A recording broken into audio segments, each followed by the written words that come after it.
Dans le nom de Jésus, nous avons ainsi prié. Amen. Nous sommes en train d'examiner avec vous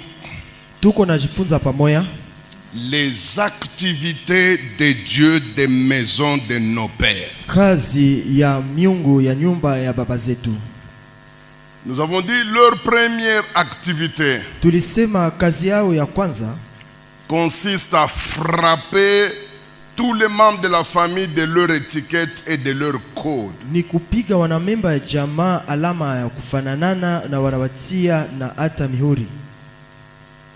Et nous vous avons montré comment ils font habiller certaines personnes des identités spirituelles négatives.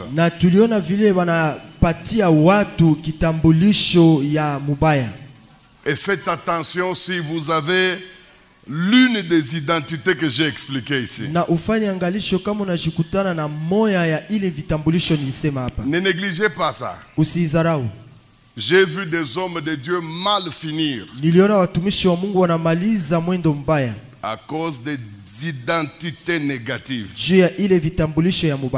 J'ai vu des jeunes filles se détruire sérieusement à cause de ces identités-là. Et hier, nous avons vu leur deuxième activité. Nous vous avons dit ceci. Les dieux des maisons de nos pères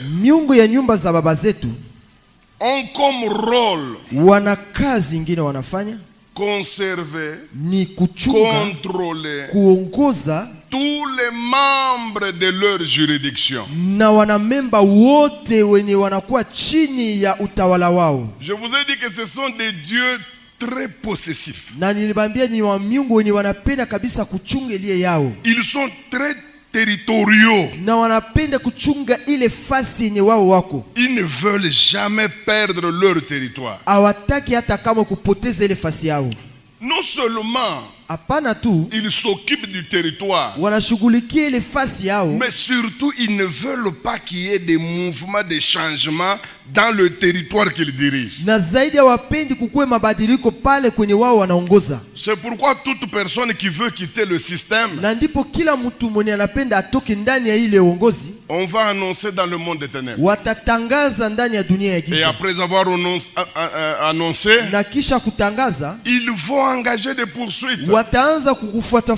C'est la raison pour laquelle beaucoup de gens avancent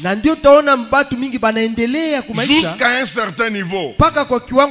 Et puis ils commencent à redescendre sans raison. Ce sont des gens qui n'ont pas vaincu les poursuites. En principe, je devais vous montrer comment vaincre les poursuites. Mais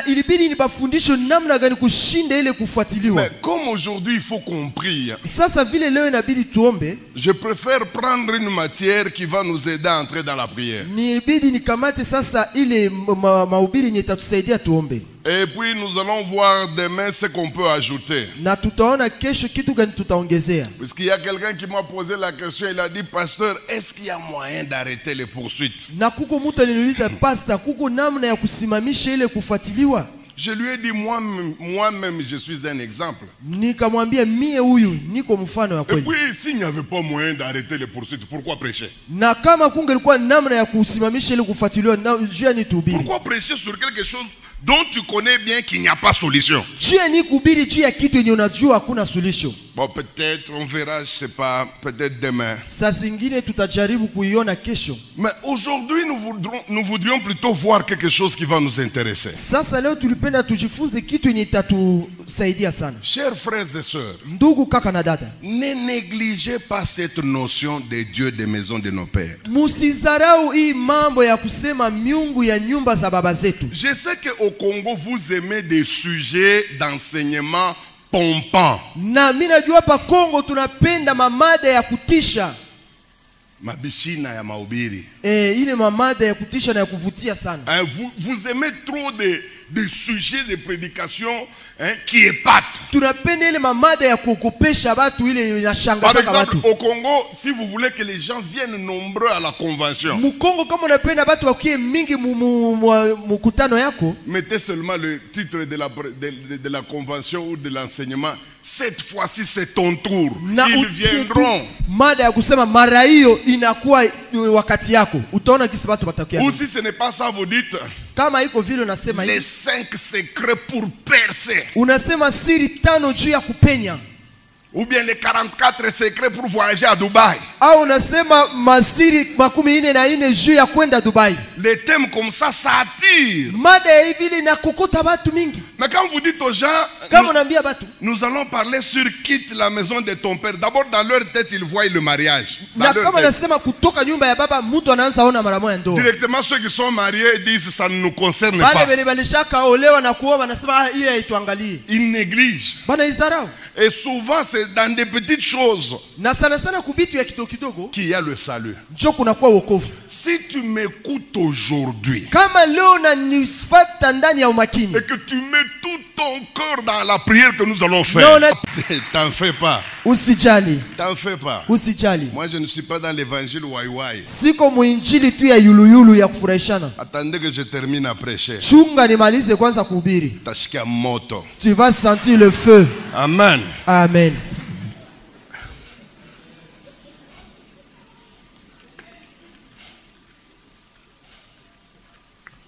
Ce soir, nous voulons voir avec vous le profil d'une vie. Attendez, je vais te laisser tout le temps. Merci, papa. Le profil d'une vie contrôlée ou influencée par les dieux des maisons de nos pères. Hali ya mutu au ya maisha ya mutu mwenye anashawishiwa au anaongozwa na miungu ya nyumba za baba zake. Dans ce chapitre, ndani ya hii nukta, nous voulons voir avec vous tunapenda tujifunze pamoja quelles sont les choses vitu gani que vous pouvez remarquer enye unaweza kugundua chez une personne ndani ya mutu qui n'a pas encore vaincu les dieux de la maison de son père. Mwenye bado hayashinda miungu ya nyumba ya baba yake. Nous voulons voir avec vous tunataka tujifunze pamoja na nyie les choses qui se voient toujours vitu vinaonekana kila wakati chez toute personne kwa kila mtu dont la vie mwenye maisha yake subit encore la loi de Dieu des maisons de nos pères. Ingali na shawishiwa na sheria ya miungu ya nyumba ya baba yake. Ne me comprenez pas mal. Musinielewe vibaya. Je ne remets pas en cause votre foi. Vous êtes fils de Dieu, vous êtes fille de Dieu le jour où vous avez dit oui à Jésus. C'est ce jour-là où Jésus vous a sauvé. Être sauvé, ça ne dépend pas d'avoir des démons ou de ne pas en avoir. À partir du moment où quelqu'un croit au Seigneur Jésus, qu'il ait 10 000 démons dans son corps, qu'il n'en ait pas, il ira au ciel. Je répète encore. Si quelqu'un se convertit, il devient chrétien. À l'instant où il devient chrétien, il est sauvé. Il peut avoir 10 000 démons dans son corps. Mais si Jésus vient, il va au ciel. Puisque entrer au ciel, ça ne dépend pas d'avoir des démons ou de ne pas en avoir. La preuve la plus sûre, c'est le voleur sur la croix. Qui peut me dire dans quelle église ce voleur avait prié? Il n'a jamais été baptisé. On ne l'a jamais fait la délivrance. D'abord, ce qui est grave, il n'a jamais fait la cure d'âme. Mais il a été sauvé. Jésus-Christ lui a dit, ce soir même, au cause de la démon n'engolingi.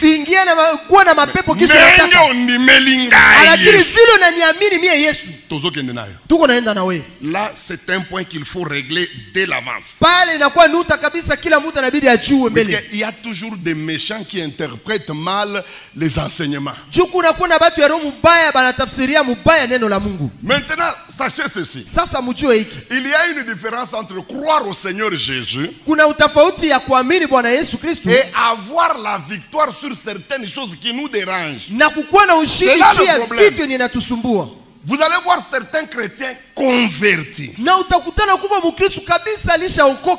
Il est sauvé. Mais il a un problème. Il aime les films porno comme vous n'avez pas idée. C'est incompatible avec le salut. Et plusieurs fois il promet à Dieu qu'il va arrêter. Il arrête. Mais il aime Jésus. Mais il a une souffrance terrible. C'est quand il s'agit de films porno. Même Jésus, ça ne lui dit rien. Alors les frères comme ça, vous allez dire quoi?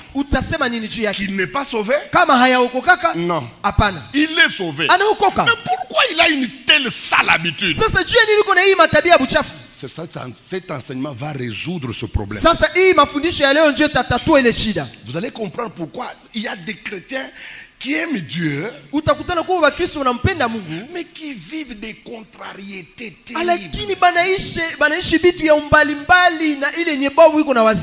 Il est serviteur de Dieu. Il aime Jésus. Il sert Dieu. Mais il est incapable d'arrêter de coucher avec les sœurs en Christ. Chaque fois qu'il le fait, il se répand, il pleure comme un enfant, il bave même. La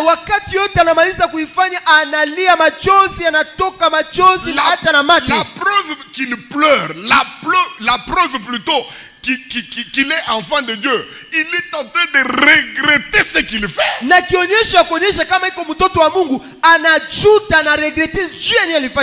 pourquoi tout en étant serviteur de Dieu, il fait des bêtises comme ça? Il y a plusieurs raisons que je ne donnerai pas ici. Mais l'une des raisons aussi, c'est le fait que certaines personnes n'ont pas bien traité les dieux des maisons de leur père. Je connais ce que je suis en train de dire. C'est pourquoi en m'écoutant, si tu es pasteur, tu es apôtre, tu es dans cette salle, tu es prophète, je t'en supplie du fond de mon cœur, enlève d'abord ce casaque de prophète. Enlève ça dans ta tête. Enlève cette enveloppe d'évangéliste international là. Écoute-moi comme un simple chrétien. Ça va t'aider. Puisque j'ai peur que ton titre t'empêche à m'écouter très bien. J'ai peur que ton titre ne te pousse à nier ta réalité. C'est pourquoi suis-moi comme un simple chrétien qu'on a invité. Écoutez, quels sont les signes qui peuvent vous montrer que les dieux de la maison de votre père ne vous ont pas encore abandonné? Quels sont les signes qui peuvent vous montrer que malgré que vous êtes évangéliste, malgré que vous êtes grande chantre, mais cependant votre vie est encore dominée par les dieux de la maison de votre père? Écoutez, il y a plusieurs signes, mais je prendrai seulement quelques signes majeurs. Premier signe, uniformité de problèmes chez tous les membres de la famille.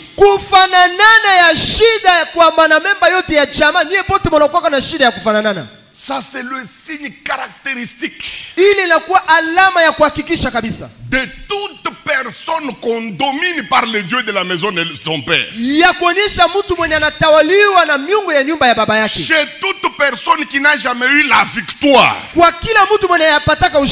sur ces dieux-là, vous verrez qu'il aura les mêmes problèmes qu'ont les autres membres de la famille qui ne prie même pas Dieu. Quand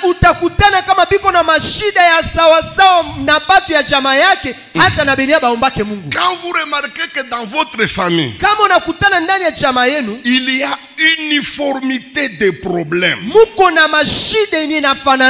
les mêmes problèmes qu'il y a chez ta grande sœur sont les mêmes problèmes qu'il y a chez ton grand frère. Les mêmes problèmes qu'il y a chez ton grand frère sont les mêmes problèmes qu'il y a chez le petit frère. Vous remarquez que vous tous les membres de la famille, vous avez les mêmes types de problèmes. Si c'est une affaire de maternité, alors c'est tout le monde qui a ce problème. L'enfant de tel a ça. L'enfant de tel a ça. Quand vous remarquez qu'il y a uniformité de problèmes, sachez que les dieux de la maison de votre père sont à la base de ça. Écoutez, le diable c'est un impoli. Il ne respecte personne. Nous les Africains, nous pensons que nous sommes plus malheureux que les Israélites ou les Européens. Le diable est le même. Il est le même à Lubumbashi. Il est le même à Goma. Il est le même chez les Français.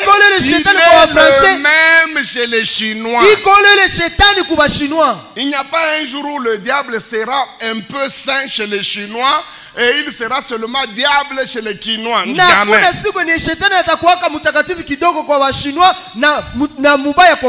Je veux vous montrer dans la Bible une famille qui a vécu à l'époque de Jésus. Ce sont les contemporains de Jésus. C'est une famille qui a vécu à la même époque que Jésus. Ce n'est pas une famille de Bandundu, non. Ce n'est pas une famille de l'Équateur pour que tu me dises non,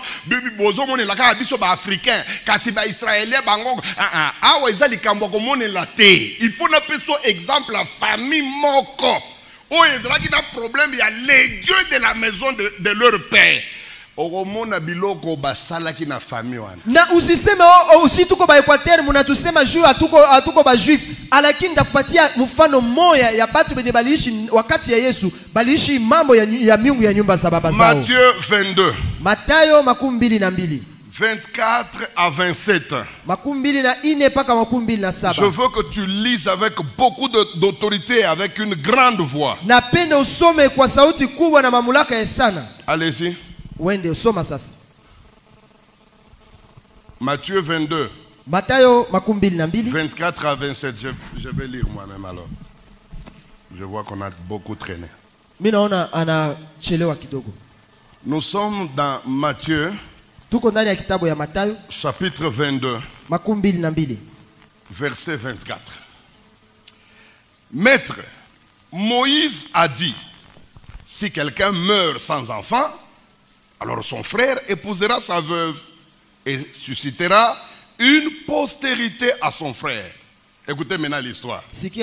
Or, il y avait parmi nous, c'était une famille bien connue dans tout Israël. Il y avait parmi nous une famille qui avait 7 frères. Le premier se maria, il mourut. Et comme il n'avait pas d'enfant, il laissa sa femme à son frère.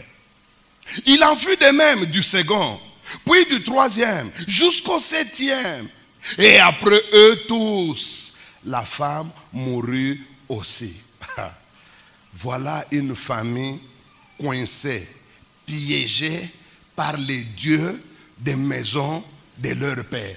Imaginez-vous, ce papa a eu la grâce d'avoir 7 grands garçons. C'est qu'on considère en Afrique comme une bénédiction. Hein?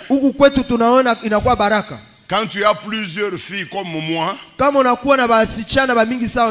gens pensent que vous êtes malchanceux. Mais quand je regarde ceux-là qui ont des garçons,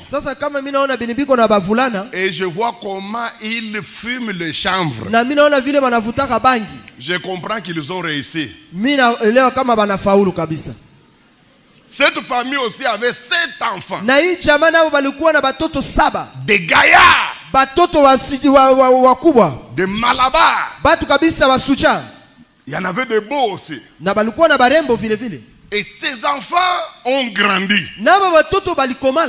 Mais personne ne pouvait soupçonner que dans leur famille, il y avait une réalité nuisible terrible. Quand ils grandissaient, ils pensaient que leur famille était normale. Tout allait bien. Les études étaient bonnes. Mais le problème a commencé quand il fallait se marier. Écoutez, le premier s'est marié. Il n'a jamais eu d'enfant. Le deuxième s'est marié. Il n'a jamais eu d'enfant. Le troisième s'est marié. Il n'a jamais eu d'enfant. Mes amis, nous ne sommes pas à l'Équateur, nous sommes en Israël. Et Jésus-Christ est vivant à cette époque-là. 7 garçons. Tous avaient le même problème. Kobota. Et ce qui est bizarre, non seulement il y avait le problème de fécondité, mais dans cette famille il y avait un deuxième problème, la précocité de la mort. Il mourait précocement. Pour vous prouver qu'il mourait précocement, tous les 7 ont eu la même femme. Vous n'allez pas me dire que cette femme a vécu jusqu'à 80 ans. Non. Preuve, la Bible dit que quand le dernier est mort, elle aussi elle est morte. Donc dans cette famille il y avait 2 problèmes sérieux. Premier problème, c'est la fécondité. Et la fécondité, on pouvait la situer à 2 niveaux. Soit c'est la femme qui ne mettait pas au monde, soit ce sont les garçons qui avaient un problème. Mais le deuxième problème qu'il y avait dans cette famille, c'est la mort prématurée. Ils sont morts en cascade. Ce qui m'étonne, hein, ce sont les parents. Vous voyez le premier qui meurt, le deuxième qui meurt, et le troisième, vous pouvez quand même vous arrêter, non? Pour dire, nous ne voyons pas clair. Ils ont continué à donner à cette femme tous les enfants. Combien de familles sont comme ça? Vous priez, vous parlez en langue, mais vous avez les mêmes difficultés qu'ont vos frères qui ne prient pas. Vous prétendez être évangéliste.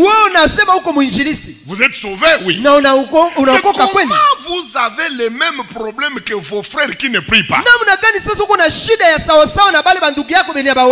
Si vous remarquez que dans votre vie, vous avez les mêmes problème que vos frères et vos sœurs qui ne prient pas, ou qui prient. Vous tous vous priez, mais vous avez un uniforme démoniaque, une salopette que le diable vous fait porter toute la famille. J'arrive à Mbujimai en 86. J'ai enseigné quelque part dans une église, la 30e communauté. Et je vois un homme qui se présente là-bas. Apparemment, je le connais. Pourquoi? Puisqu'il parlait trop à la radio. Il est branamiste.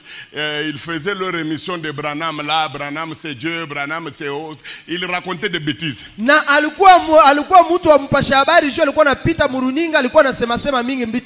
l'ai vu à la porte. Et le protocole me demandait de le recevoir. Mais je dis, c'est elle, non? Le branamiste dit oui. Il est dépassé, il est venu te voir. Il est entré. Je lui ai dit, mais toi tu es branamiste. Un branamiste qui vient voir moi, un pasteur. Vous nous appelez les dénominations, non? Vous nous dites que nous sommes perdus. Comment toi qui es sauvé, tu viens me chercher moi un pasteur perdu?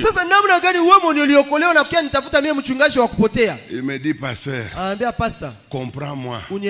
Le message c'est vrai, le message d'Abraham est là, mais les problèmes que moi j'ai, même le message ne résout pas ça. Je lui dis, qu'est-ce que vous avez? Il dit, nous sommes à 9 dans notre famille. 3 femmes. 6 garçons. Mais écoute l'histoire de notre famille. Tous les 6, nous les garçons, nous n'avons pas la vie dans nos spermatozoïdes.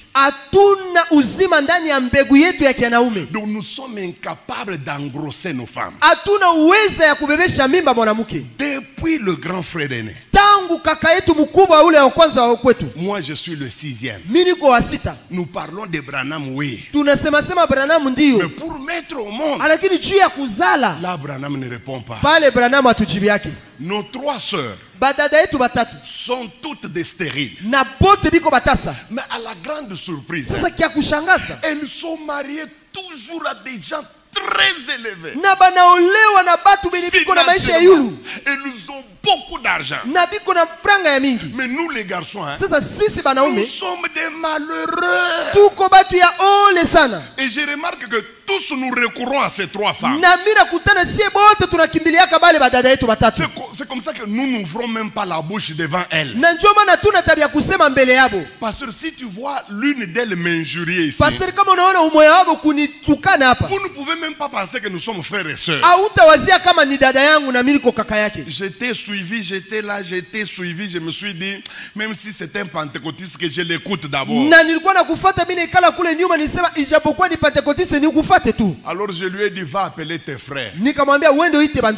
2 jours après, il vient, il me dit, ils ont refusé, ils ont dit que ils sont vers le soir, la lumière apparaîtra. Je lui ai dit, ce que vous vivez là, c'est la lumière. Vous-même, ça ne vous fait pas honte de gaillards comme ça, incapables d'engrosser vos femmes. C'est ça la lumière.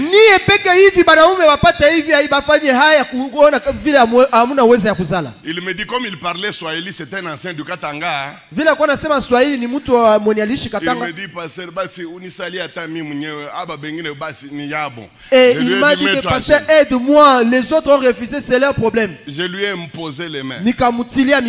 La dernière fois on m'a dit qu'il a 5 enfants maintenant. Les autres là, les 5 autres là, ils sont encore vers le soir, la lumière apparaîtra. Quand vous remarquez que dans votre famille, vous avez presque les mêmes problèmes. Depuis Barimizar, depuis qu'on vous a mis au monde, vous tous le aîné ivrogne, les seconds ivrognes. Et chez vous, vous ne buvez pas des boissons normales, vous buvez des boissons la forte. Pas les youa, mais les dieux de la maison de votre personne à l'œuvre. Na pas les mujue kama miungu ya nyumba ya baba yenu biko na nyie moto. Deuxième deuxième signe alama ya pili qui va vous montrer que vous avez besoin de la délivrance. itabaonyesha kama mnahitaji ufungulivu. De Dieu des maisons de votre père. Miungu ya nyumba ya baba yenu. C'est quoi? Ni nini? Genèse chapitre 29. Mwanzo 29. Genèse 29. Mwanzo 29. Verset 21, vous sautez et puis verset 25. Unasoma 21 na ruka 25. Genèse chapitre 29. Mwanzo 29. Verset 21. Unasoma mstari wa 21 et puis 25. Kisha na ruka unaenda soma ya 25. Est-ce qu'on a trouvé? Je tulishapata? Genèse chapitre 29, le 21e verset. Nous lisons au nom de Jésus. Ensuite, Jacob dit à Laban, donne-moi ma femme. Donne-moi ma femme. Car mon temps est accompli. Et j'irai vers elle. Le verset 25. Le lendemain matin. Voilà que c'était Léa. Voilà que c'était Léa. Problème, il y a et voilà le problème avec les dieux de la maison de nos pères. Quel est le deuxième signe qui va vous montrer que quand bien même vous êtes patron, mais il y a des dieux qui travaillent dans votre vie. Regardez le cas de Jacob. Jacob vivait dans une maison où il y avait des dieux. Les dieux de Laban. Mais il ne savait pas que ces dieux sont capables de déranger sa vie. Il travaille pendant 7 ans pour avoir Rachel. Et il dit, donne-moi maintenant ma femme. On amène la femme la nuit. Mais la Bible dit, voilà le matin. Ce n'était plus Rachel. C'était Léa. Le deuxième signe qui va vous montrer que vous avez besoin de chasser les dieux de la maison de votre père. Ce sont des résultats inattendus. Vous engagez votre argent dans une affaire. On vous a dit que dans cette affaire, tout le monde tire son compte. Et puis ce n'est pas un mensonge. Tous ceux-là qui ont mis de l'argent là-bas, ils ont progressé. Et vous aussi, vous mettez l'argent pour avoir le même résultat. Mais ce qui va arriver, ce sont des résultats inattendus. Jacob s'attendait à Rachel. Quelle ne fut pas sa surprise de réaliser que la femme qui était dans son lit, non seulement elle n'était pas Rachel, mais elle était aussi moche, elle n'était pas belle. Ça l'a mis dans tous les sens. Pourquoi? Puisque les dieux de la maison de nos pères nous compliquent toujours avec des résultats inattendus. Savez-vous que Jacob, dans toute sa vie, il n'a jamais pensé à se marier à 3 femmes. Jamais.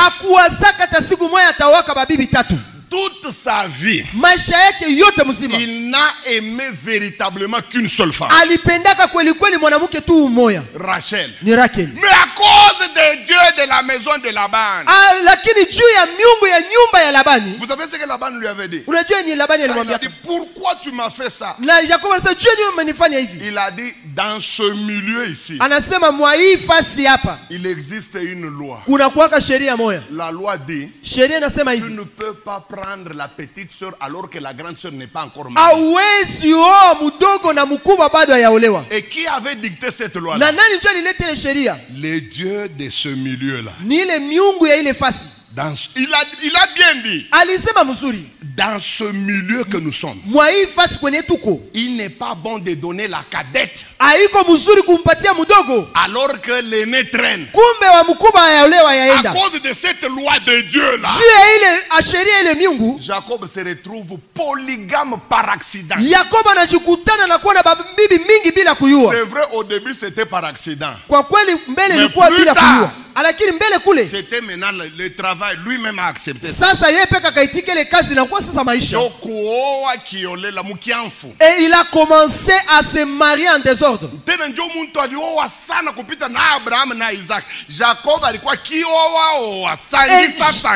Et Jacob a épousé plus qu'Abraham, plus qu'Isaac. Elle prenait même ses servantes. Elle prenait même les bonnes. Même comme toi tu ne joues pas. Et même les propriétaires de la maison, même la bonne, tu prends tout le monde tu prends. Tu es comme Jacob. Jacob de Goma. Jacob de Goma. Oh, j'ai dit aux gens, nous mangeons la poule et les œufs. Tu n'as pas encore vu, tu verras. Des résultats inattendus. Et regarde quand tu grandissais. Hey, écoutez, vous n'êtes pas de mon niveau, hein? Et vous n'êtes pas de mon niveau.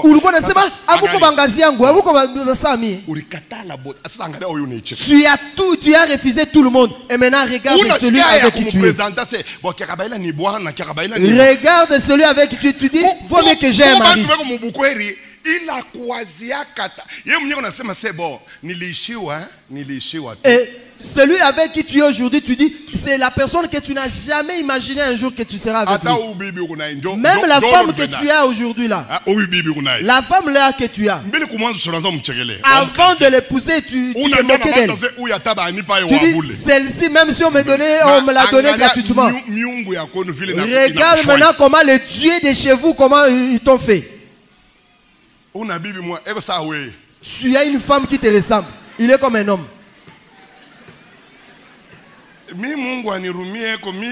Vraiment que Dieu me pardonne. Si Dieu pouvait me donner une femme comme un homme, il allait me faire souffrir. Je vous dis vrai. Où est-ce que j'irai avec cette femme?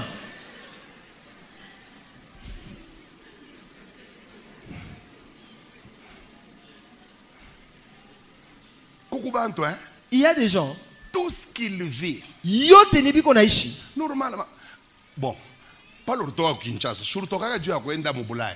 mais on a chotoka, tu as quitté Kinshasa pour aller en Europe et tu es venu à Goma, tu t'es arrêté à Goma et tu as trouvé un résultat que tu n'espérais même pas. Et tes amis de Kinshasa wanakuita unafika. Oh non, niko na chunga kwanza, niko hapa Goma. Non, bien aimé, tu ne patientes pas, tu es ici à Goma. La vision de l'Europe est déjà passée. Patienter, et tu as déjà un boulot à l'aéroport. Et lorsque ce petit là me connaît, tu fouilles. Résultat inattendu. Voilà les résultats inattendus.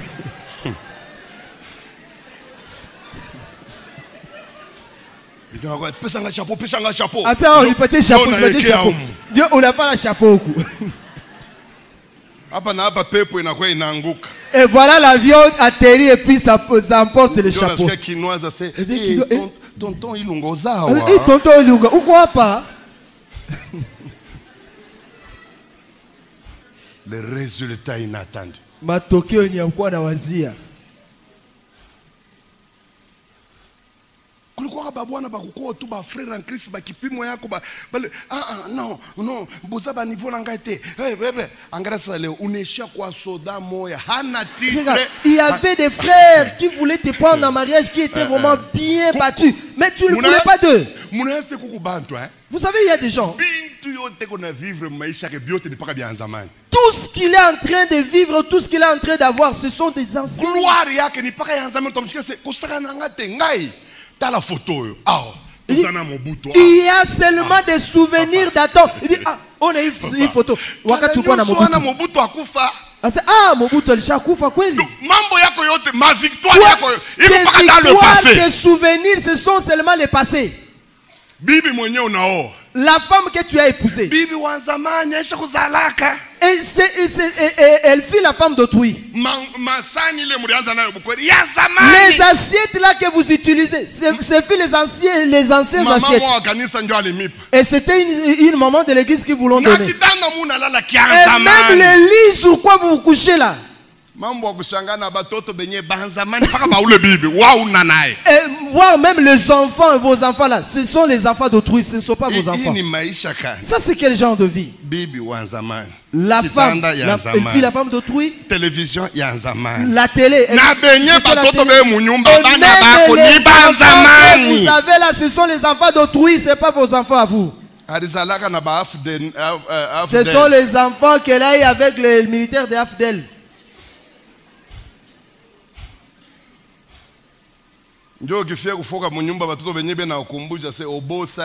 Et lorsque tu arrives à la maison, les enfants te rappellent au Nassaabu. Ça c'est vraiment la souffrance. Mais envoyer des photos partout là. Chaque jour tu envoies et tu postes des photos. Et surtout quand il y a eu l'éruption ici, tu as posté trop de photos. Unahitaji ufungulivu maisha yako. 3. Troisième signe. Qui va vous montrer que vous avez besoin de la délivrance. Là, le troisième signe. Qui va vous montrer que vous avez besoin de la délivrance. C'est que quand quelqu'un est contrôlé par les dieux de la maison de son père, vous allez remarquer dans cette famille quelque chose. C'est que les fils et les filles vont répéter la même vie que les parents. C'est que les parents ont vécu. C'est ce que les enfants vivront. La même vie qu'avait vécu maman. C'est la même vie que vivra la fille. Donc quand il y a les dieux des maisons de nos pères, les enfants ont tendance à prolonger la vie des parents en eux. Même s'ils n'ont pas connu les parents. Même s'ils ne savent rien sur les parents. Mais dans leur ADN, la vie des parents est enregistrée. Regardez cet homme qu'on appelle Abraham. Abraham voyage. Il va dans un pays d'Égypte. Il arrive là-bas. Écoutez les erreurs qu'il a faites. Il a vendu sa femme contre la richesse. J'ai déjà entendu des prédications sur Abraham. Personne ne dit de mauvaises choses qu'il a fait. Et pourtant, lui, il a fait aussi des dégâts.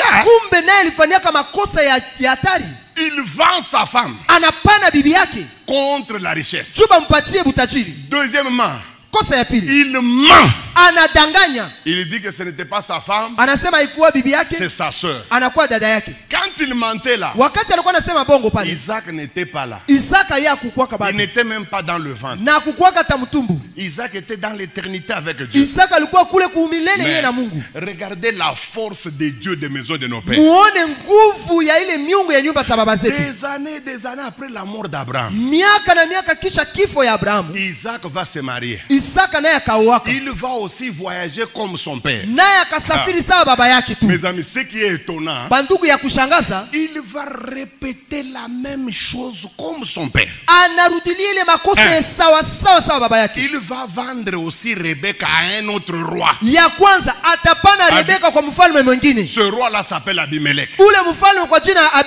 Non seulement il va la vendre, il va mentir aussi comme son père.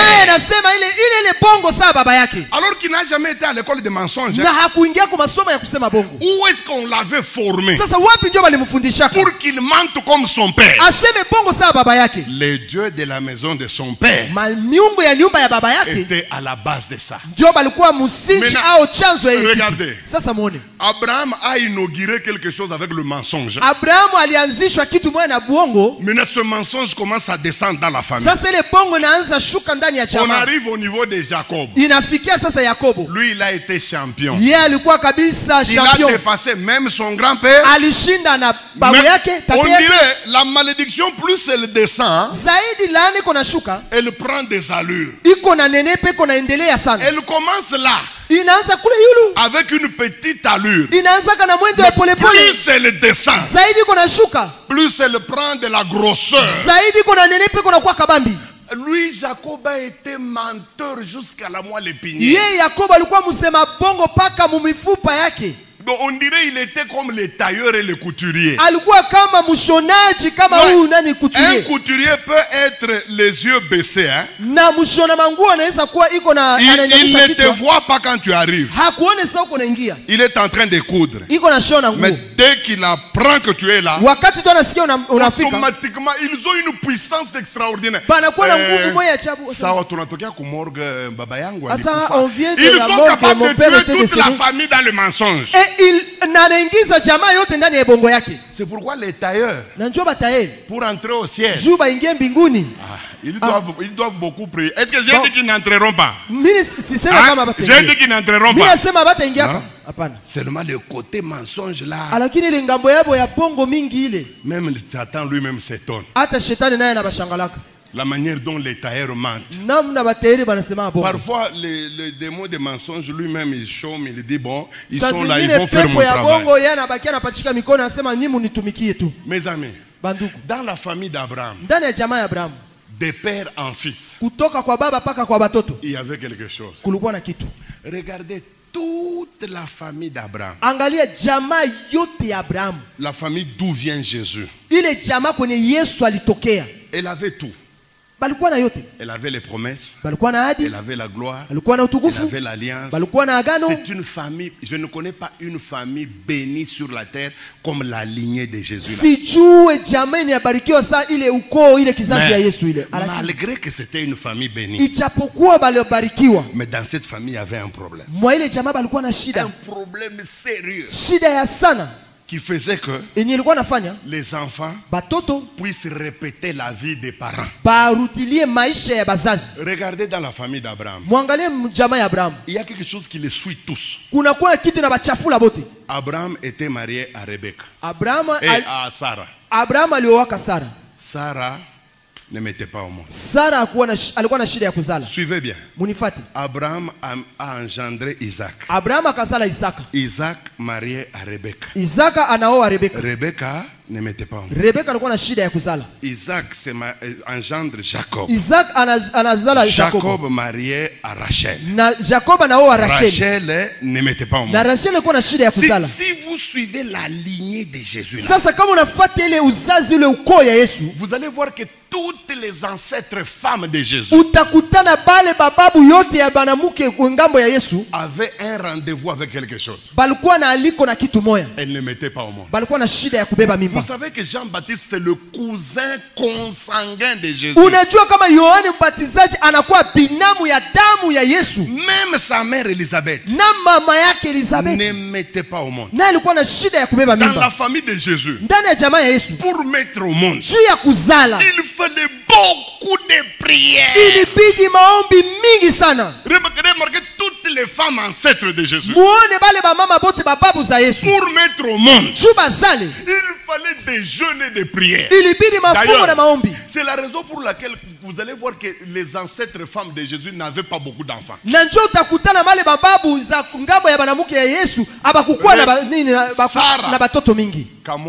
Sarah Rebecca, deux seulement. Les jumeaux. Papa, et Salam est même à la mort. Rachel. Deux. deux. Tena le deuxième là, le cadet l'a emporté. Rachel njo première martyr wa maternité mu Bible. Rachel njo wa kwanza, mtu wa kwanza alikufaka na iko na sala. Njo mtu wa kwanza kufa pa technique ni Rachel. Et c'est elle qui était la première martyr de mourir en train d'accoucher. Parce que chez eux il y avait quelque chose qui les poursuivait tous. Mettre au monde dans la lignée de Jésus, c'était vraiment un sérieux problème. Et regarde aussi chez vous.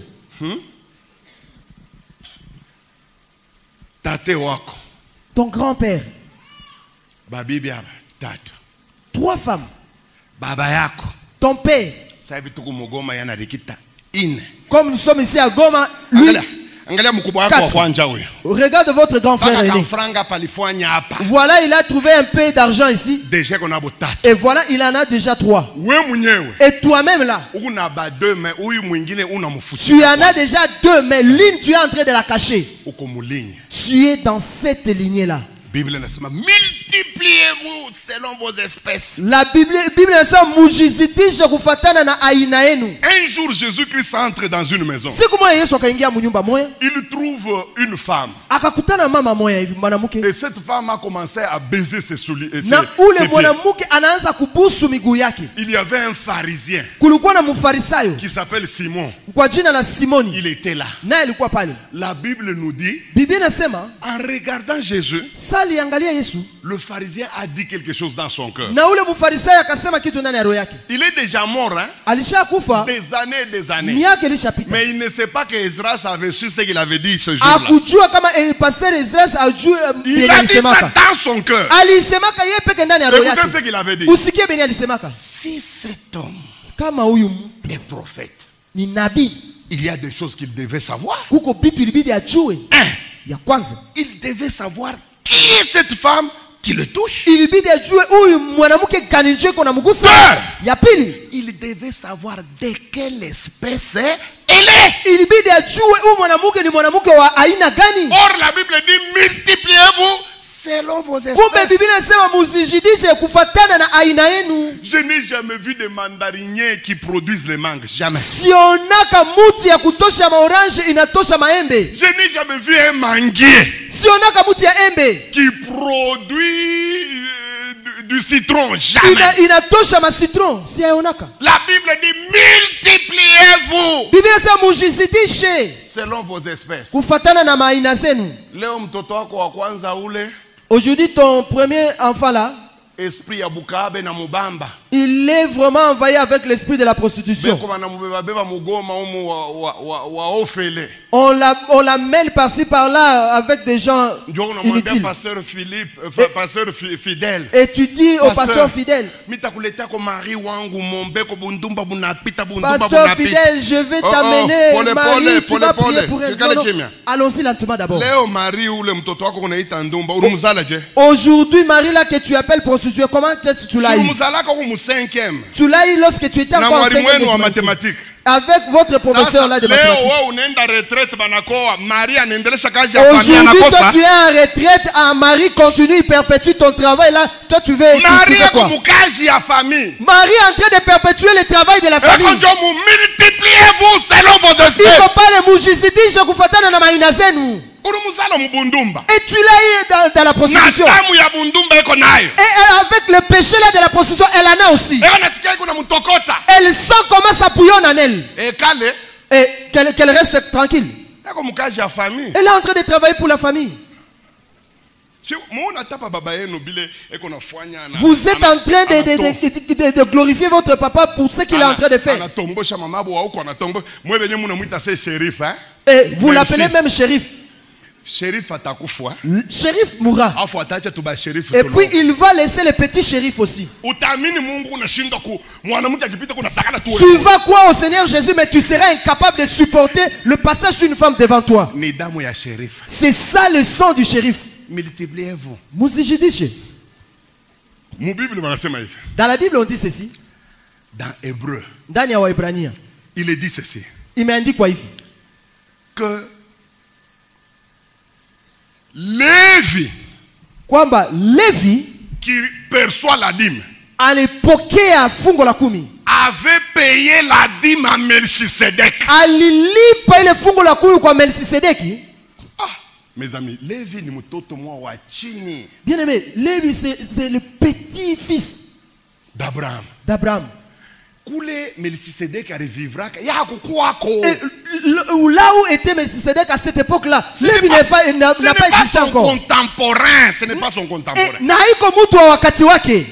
Même Jacob lui-même n'a jamais vu Melchisedec. Même Jacob alikuwa hayaona Melchisedek. Même Isaac n'a jamais vu Melchisedec. Et même Isaac alikuwa hakuona Melchisedek. Mais la Bible dit lakini Biblia inasema que Lévi, kama Lévi qui n'était pas là à l'époque de Melchisedec, hakukuwa kwa ile wakati ya Melchisedek, il lui avait payé la dîme. Alimulipaka fungu la kumi. Comment ça, la Bible nous ment ou comment? Sasa binakuwa Biblia inadanganya au? La Bible nous explique comment Lévi a payé la dîme. Biblia tufasiria vile Lévi alilipa. La Bible dit, il a payé la dîme à Melchisedec. Car sababu il était dans les reins d'Abraham. Quand Abraham allait payer la dîme. Quand Abraham partait là, Lévi était ici. Pas l'Abraham qu'on a lipa. Quand Lévi n'a pas qu'on a lipa. Unayuaka seme. Vous savez, lorsque tu es en train de te prostituer là, et tous tes enfants sont là, en train de se prostituer avec toi. Et lorsque tu es en train de faire tes bêtises là, et tes enfants aussi sont avec toi en train de les faire avec toi. Ne t'étonne pas s'ils deviennent des prostituées. C'est ton espèce. Nanjo aina yako ile. Et tu vois là quand je suis en train de prêcher, tous mes enfants sont avec moi en train de prêcher avec moi. Comme je tourne comme ça, tous mes enfants sont avec moi là. Ils sont en train de bouger avec moi. C'est pourquoi je ne mettrai jamais au monde un prostitué ou une prostituée. Je ne mettrai jamais au monde un bandit. Parce que mon sang n'est pas le sang des bandits. Multipliez-vous selon vos espèces. Espèce Ezras itazala ba Ezras. Aina ya Ezra itazala Ezra. Espèce M23 itazala M23. Espèce M23 itazala M23. Nanjo vile. Multipliez-vous. Mujizidishe selon vos espèces. Kufuatana na aina zenu.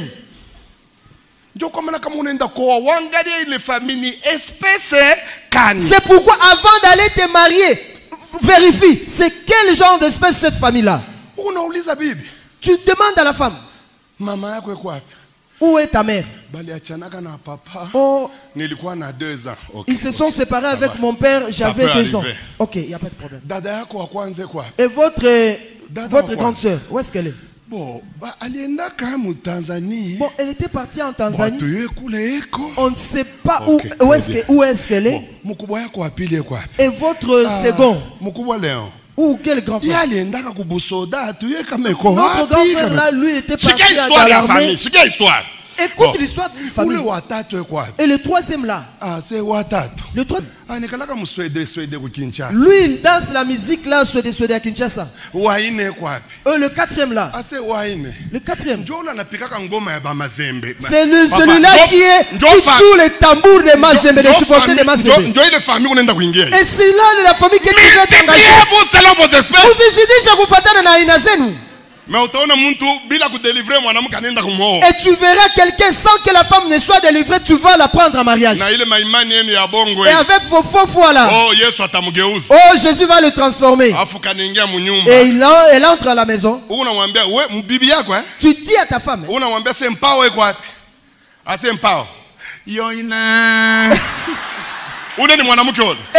elle vraiment c'est une femme. Tu dis, Julie, c'est comme ça que tu me fais. Et te dit, et dit, tu ne me connais pas. Ou tu vas me vivre toi.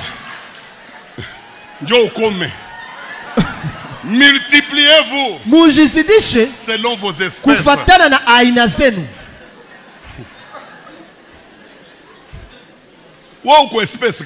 Toi, tu es quel genre d'espèce? Tu es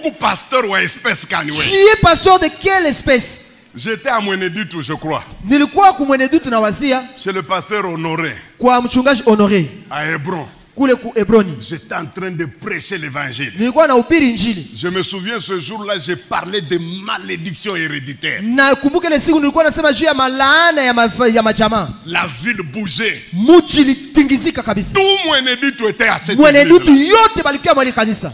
Dieu faisait des choses terribles. Mungu alikuwa anafanya mambo ya ajabu sana. À 5 heures du matin, pendant que j'étais en train de prier, ilikuwa saa 11 asubuhi na niko naomba, je vois mon téléphone sonner. Nikaona simu yangu Or moi, quand je suis dans la prière, kumbe wakati niko naomba, je ne réponds jamais au téléphone. Siitiki yake simu. Mais ce jour-là, quelque chose me dit réponds. Lakini ile siku kitu moja ananiambia sasa mujibie. Je prends le téléphone. Nikakamata simu. Je réponds. Nikajibie. Et il y a quelqu'un qui me pose la question. Est-ce que c'est le pasteur Katangé là qui prêche chez Hébron? Je dis oui, c'est bien moi. Y a-t-il un problème? Il dit pardonne-moi. Ça c'est son langage, je n'ajoute rien. Il dit pasteur, moi je ne suis pas dans vos histoires là. L'histoire d'Okanisa. Mais j'ai suivi ta prédication à la radio. Je pleure jusqu'à maintenant. J'ai dit tu pleures quoi? Il me dit je suis fils aîné d'une famille. Mon père a eu 8 femmes dans sa vie. Et je l'ai haï pour ça. Tellement il changeait de maman. Et moi étant l'aîné du premier, j'ai payé le prix. On m'a fait souffrir. J'ai arrêté de parler à mon père pendant 5 ans. Je le grondais comme un enfant irresponsable. J'ai remarqué que mon père, chaque fois que sa femme totalisait 4 enfants, il la mettait dehors. Ma femme, ma mère a eu 4 enfants. On l'a mis dehors. La deuxième, 4 enfants. On l'a mis dehors. La troisième, jusqu'à 8. Tellement que je l'attaquais, moi, je n'aimais pas la polygamie, je n'aimais pas le divorce. J'ai quitté Mbujimaï très tôt. Puisque je n'aimais pas voir ce que mon père faisait. Je suis allé à Mweneditu. Je me suis dit, moi je serai sérieux. Je n'aurai qu'une seule femme. Car je ne veux pas que mes enfants vivent ce que moi j'ai vécu. Mais pasteur, quelle ne fut pas ma surprise. J'arrive à Mweneditu. Je me marie. Après 2 enfants, je chasse ma première femme. Je prends la deuxième. Après 2 enfants, je la chasse. Je prends la troisième. Au moment où je te parle, je me cache. Je ne veux pas que mon père sache que je suis en train de faire ça. Pourquoi je t'ai appelé? Puisque je viens de chasser la 4e qui a mis au monde un 2e enfant la semaine passée. Et je l'ai chassé hier. Et c'est en écoutant ta prédication que je me suis dit, Minakwa la banduku, Nikonjomu, multipliez-vous selon vos espèces. Alors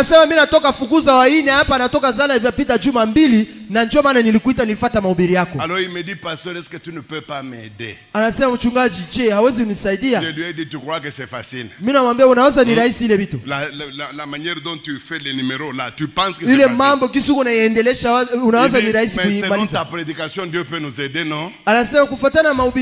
Je lui ai dit d'abord, avant même qu'on se voie, va chercher la 4e que tu as chassée hier. Et venez vous présenter chez moi.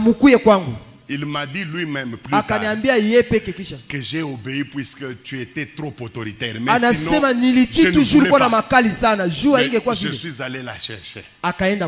Nous avons chassé les démons dans le garçon. Il faut voir comment les démons sont sortis. Il criait, et là il a maintenant, depuis lors il a seulement. Faites attention mes amis. Écoutez.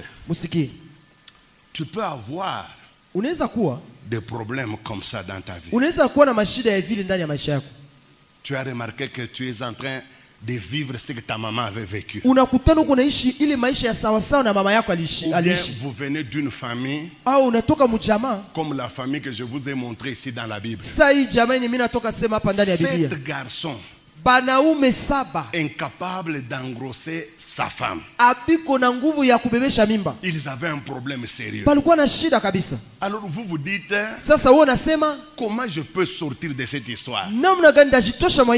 D'abord c'est simple. Croyez au Seigneur Jésus. Si vous n'êtes pas chrétien, je vous en supplie, ce soir, croyez au Seigneur Jésus.